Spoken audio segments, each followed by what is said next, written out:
Je suis désolé, tu es le bienvenu. J'espérais être là pour t'accueillir avec des fruits dès ton arrivée, mais ils sont de plus en plus difficiles à dénicher, expliqua-t-il tout sourire en désignant le panier d'osier débordant qu'il portait sous le bras. Viens, le cafeté est juste chaud. Nemo lui emboîta le pas sans hésiter jusqu'à la cuisine, sans savoir si sa joie soudaine était liée à l'idée d'avoir enfin quelqu'un à qui parler ou à celle d'avoir très bientôt une tasse fumante entre les mains. Le vieil homme était très grand, massif, quoique un peu bedonnant, mais vigoureux. Il se déplaçait, nota Nemo, avec une étonnante souplesse entre les objets hétéroclites. D'épais cheveux blancs s'échappaient sans ordre apparent de son immense chapeau de paille. Il portait une salopette de travail bleue, usée mais propre. Et ses chaussures, des bottes de cuir épais à la pointure surnaturelle, crissaient doucement sur le parquet de la maison. Son attitude, comme sa voix, était douce et chaleureuse. « Vous êtes le jardinier, n'est-ce pas ?» L'homme à la salopette eut un rire franc et joyeux alors qu'il servait le cafeté à ras-bord dans les deux tasses. Mon jardin est bien vaste et pas franchement entretenu, tu as dû t'en rendre compte. Le terme précis serait peut-être plutôt garde forestier ou bûcheron, songea-t-il avant d'ajouter précipitamment. Mais jardinier, ça me convient aussi.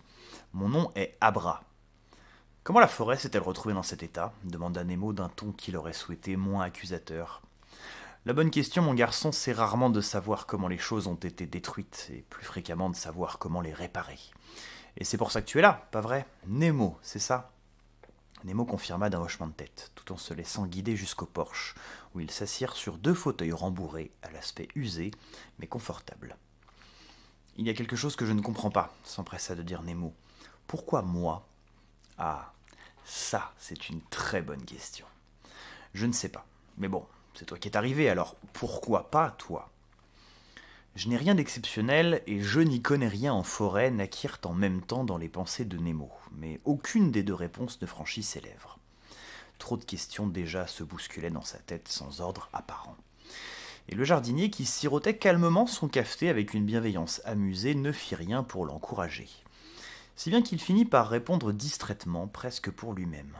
« Je n'aime pas l'eau. » « Ne t'inquiète pas, répondit le jardinier sur le ton de la conversation. Il n'y en a pas beaucoup dans le lac de Belle Étoile. Et puis, je te prêterai des bottes. Maintenant, je crois que c'est le moment de te prévenir, reprit-il avec davantage de sérieux. Tu dois avoir des tas de questions, or je ne réponds jamais à celles qui ne sont pas formulées. Et si tu nous avais gagné du temps à tous les deux? Décontenancé, Nemo prit le temps nécessaire pour formuler ce qui lui semblait le meilleur point de départ pour comprendre ce qui était attendu de lui. Combien de temps cela fait-il pour la forêt? Ah, apprécia le jardinier avec intérêt. Longtemps que les choses ont commencé, je crois. Peu de temps qu'elles sont dans cet état. Il était temps que tu arrives. Nemo ne put contrôler une moue confuse. Il repensa malgré lui à la brise et aux feuilles qui semblaient lui murmurer « Où étais-tu » Le jardinier s'en rendit compte et poursuivit avec bienveillance. « L'important c'est que tu sois là, ici et maintenant. » Puis il lui désigna le panier de fruits d'un geste encourageant. Nemo en prit un avec prudence. En temps normal, il aurait choisi soigneusement, mais aucune des formes, aucune des couleurs ne lui était familière. Il y avait de grosses sphères violettes, des bogues bleus, de petits fruits verts et rouges recouverts d'une peau épaisse. Il en goûta plusieurs, les trouva tous délicieux, et finit par manger avec appétit. Il se souvenait à peine de son dernier repas. Quand va-t-on commencer? Finit-il par demander, étrangement rasséréné, la bouche encore pleine de plusieurs baies oranges au goût crémeux. Ce soir? Ça attendra demain. Regarde, le ciel commence à décliner. Et en effet, Nemo le remarqua seulement, la lumière ambiante était en train de virer à l'orange. Je vais te montrer ta chambre, annonça le jardinier enjoué tandis qu'il débarrassait la table du porche. Ensemble, ils marchèrent à travers ce qui restait de la forêt. Une marche qui semblait durer des heures. Pourtant, Nemo n'en ressentit aucune fatigue, plutôt de la tristesse, une profonde lassitude. Le paysage de désolation était encore pire au crépuscule. Pourtant, au milieu des arbres morts et du bois calciné, des touffes d'herbes éparses et des arbustes, plus épars encore, donnaient des touches vert espoir au paysage. Le jardinier guida Nemo jusqu'à l'arbre. Ce n'était pas un arbre, ça non. Et comme le bulbe géant plus tôt dans la journée, Nemo se demanda comment il avait pu ne pas l'apercevoir plusieurs kilomètres avant de l'atteindre. L'arbre était démesuré. Il fallut bien 1 minute à Nemo pour faire le tour du tronc, et il s'élevait haut, si haut au-dessus du sol. Le jardinier lui désigna une ouverture discrète, tout juste assez haute et large pour sa stature de colosse, dans le tronc. L'intérieur, creux, contenait un escalier en colimaçon qui, taillé à même le bois, suivait la paroi jusqu'au sommet. Tout comme la marche d'approche, l'ascension sembla durer des heures à Nemo, qui, sans savoir vraiment pourquoi, sentait un malaise monter en lui à mesure qu'il s'éloignait de la terre ferme. Ils marchèrent encore, et il finit par demander « Le sommet est encore loin ?» « Nous y sommes, » répondit justement le jardinier, sans une once d'essoufflement. En effet, l'escalier débouchait enfin devant une porte magnifique, recouverte de dessins et d'arabesques complexes gravés à même le bois. Le jardinier s'écarta pour laisser Nemo l'ouvrir et la franchir le premier. Ce qu'il vit lui coupa le souffle. Le sommet de l'arbre était aménagé en une chambre immense, d'où partaient la plupart des branches. Chaque meuble, taillé à même le bois, était un chef-d'œuvre de menuiserie. Le lit, les tables, les chaises, le buffet, l'armoire, les bibliothèques, tout était patiné, gravé, parfait.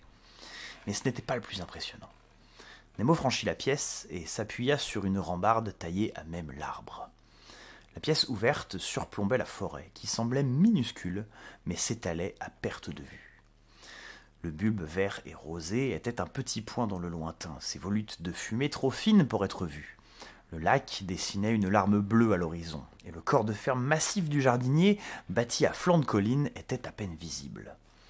Sur l'autre versant, de l'autre côté du lac, derrière d'autres reliefs, Nemo prit le temps de détailler quelques maisons disparates qui formaient un petit village. Le soleil rasant sublimait sa vision d'un filtre mordoré. La vue de cette forêt mourante, démesurée, sublime et triste à la fois, fit monter les larmes aux yeux de Nemo. Le jardinier se glissa jusqu'à lui et lui tapota doucement l'épaule d'un geste paternel. « C'est beau, n'est-ce pas ? C'est si beau et si triste vu d'ici, » chuchota Nemo. « Il y a sans doute une raison pour laquelle beauté et tristesse vont si bien de pair, mais je ne la connais pas, » reconnut le jardinier. « Bienvenue dans la chambre de la vigie, je l'ai préparée pour toi. » La pièce était impeccable, le lit fait au carré avec des draps propres. Des serviettes de toilette attendaient Nemo dans une alcôve qui ressemblait à une petite salle de bain avec douche et évier. En dépit de ses attentions délicates, en dépit de la distance qu'il venait de parcourir et de la hauteur qu'il venait de gravir, Nemo réalisa alors qu'il n'avait aucune envie de rester là. Ou peut-être était-ce de rester seul, loin et isolé. Faisant fi de toute politesse, il l'exprima. Mais, à sa grande surprise, le sourire du jardinier n'en fut pas perturbé. « Je comprends, » se contenta-t-il de répondre. « Il est peut-être un peu tôt. Je l'ai préparé pour toi, mais tu en disposeras quand tu le souhaiteras. En attendant, tu peux dormir dans la chambre du hamac. Je ne l'utilise que pour faire la sieste. » Nemo ressentit du soulagement. La pièce était magnifique, accueillante et confortable, mais il le sentait au plus profond de son être. Il n'était pas à sa place. Timidement, il exprima sa gratitude et, ensemble, ils redescendirent et rentrèrent à la ferme. Le lendemain, dès l'aube, Nemo s'éveilla d'un sommeil de plomb. Un de ces réveils où on se demande pendant plusieurs secondes qui l'on est et où l'on est avant de se souvenir d'un coup. Il fit en sorte de s'extraire sans bruit du hamac jaune citron, puis se dirigea vers la cuisine en se contorsionnant pour ne rien renverser dans le séjour surchargé et toujours plongé dans l'obscurité.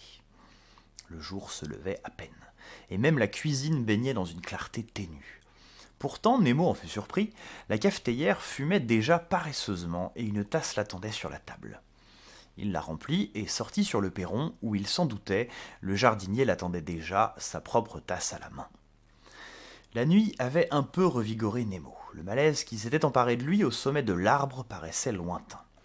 Après les politesses d'usage, il décida d'aller droit au but et fut satisfait d'entendre que sa voix avait retrouvé son assurance habituelle. « Allons-nous commencer aujourd'hui ? Dans un instant, si tu te sens prêt, » répondit le jardinier avec le même ton enjoué que la veille. « Tu devrais manger un peu avant. » En plus d'un panier de fruits très similaire à celui de la veille, un plat de tranches de viande séchée était disposé sur la table. Nemo goûta une tranche, la trouva délicieuse, mais plutôt que de s'en empiffrer, prit le temps d'en savourer le goût fumé et la texture ferme. Il n'avait jamais rien goûté de pareil et ne voyait toujours aucun animal à proximité de la maison. « C'est de la vachèvre, » précisa le jardinier. « J'ai aussi des moutons dus, quelques ours, mais ils sortent surtout la nuit, bien sûr. Enfin, je dis que j'ai, mais ce sont des êtres vivants, bien arrogants, et celui qui prétend posséder de la vie. Tu ne crois pas ? » Vous possédez la forêt, fit remarquer Nemo après un temps. « Non ? Le jardinier eut l'un de ses grands rires et regarda le jeune homme dans les yeux d'un air franchement amusé. J'entretiens la forêt, fiston. Elle ne m'appartient pas. À la rigueur, c'est à toi qu'elle appartient désormais, et encore, tu serais bien naïf si tu pensais la posséder un jour. Sur ces mots, il se leva, saisit 2 lourds sacs de toile qui, dans ses bras, semblaient emplis de plumes, et invitant Nemo à sa suite, il prit la direction de la forêt.